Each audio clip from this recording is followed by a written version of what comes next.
BJP के main frame campaigning star Yogi Adityanath का बटेंगे तो कटेंगे लगभग हर जुबान पर है। लेकिन महायुति के सहयोगी और शरद पवार के भतीजे अजित पवार इस नारे से दूरी बना रहे हैं। वो महाराष्ट्र में बटेंगे तो कटेंगे नारे का बायकॉट कर रहे हैं। लेकिन ऐसा हो क्यों रहा है, इनको किस बात का एतराज है, इस रिपोर्ट में जरा देखिए। मैं आपसे कहता हूं बटिए मत, क्योंकि जब भी बटे थे तो कटे थे।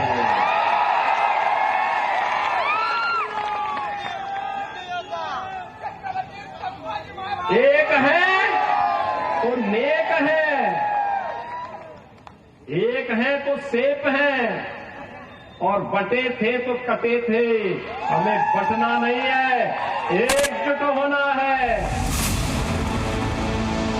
महाराष्ट्र विधानसभा चुनाव के मैदान में योगी आदित्यनाथ के इस नारे ने महायुति को ही बांट दिया।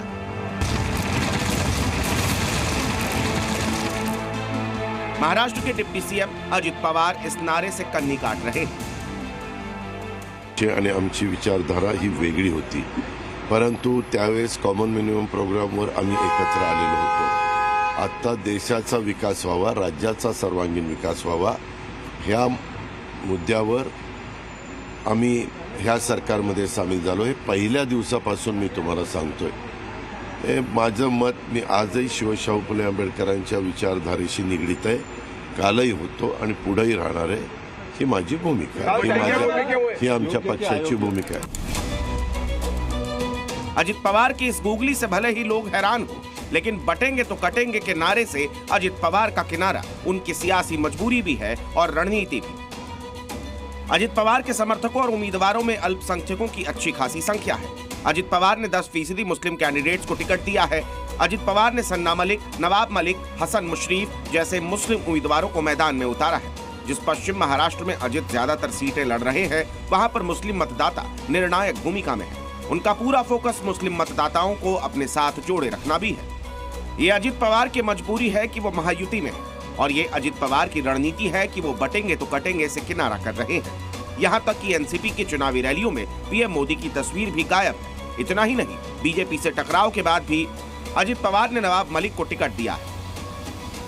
मैं राष्ट्रवादी कांग्रेस पार्टी का उम्मीदवार हूँ। भारतीय जनता पार्टी का मेरे प्रति प्रेम, जिस तरह से पहले बयान आते थे, उस बयानों में कोई बदलाव हम नहीं देख रहे हैं। शिंदे साहब के जो मेरे प्रति प्रेम है, वो भी लोगों को जग जाहिर है। हमें चुनाव न लड़ाया जाए ये कोशिश हुई, हमें चुनाव से अलग होने के लिए मजबूर किया जाए ये भी कोशिश हुई। लेकिन अजीत पवार जी का मैं आभारी हूँ कि तमाम परिस्थितियों में भी मुझे उन्होंने उम्मीदवार बनाया, और मुझे कभी नहीं कहा कि आप पर्चा वापस ले लें। मुझ में विश्वास उन्होंने जताया है। पीएम मोदी भी महाराष्ट्र की रैलियों में एक है तो नेक है, एक है तो सेफ है का नारा लगा रहे हैं। एक है तो सेफ है, लेकिन महायुति में ही सब एक नहीं दिख रहे। अजित पवार को लग रहा है कि एक रहे तो पॉलिटिक्स में सेफ नहीं रहेंगे, जिस पर बीजेपी को सूझ ही नहीं रहा कि कहें तो कहें क्या। हो सकता है कि वहां पर जो भारतीय जनता पार्टी के नेताओं का व्याख्यान उनको समीचीन न लगता हो, इस तरीके के उनकी व्यक्तिगत और उनकी पार्टी अलग है, उनकी पार्टी की विचारधारा अलग है, लेकिन गठबंधन में हमारे साथी हैं, तो उस बात का हम लोग निर्वाह कर रहे हैं। अपने ही महायुति के पार्टनर अजित पवार की पॉलिटिक्स पर बीजेपी कुछ भी बोलने से बच रही है, लेकिन अजित पवार को इस मुद्दे पर महाविकास अघाड़ी का पूरा साथ मिल रहा है।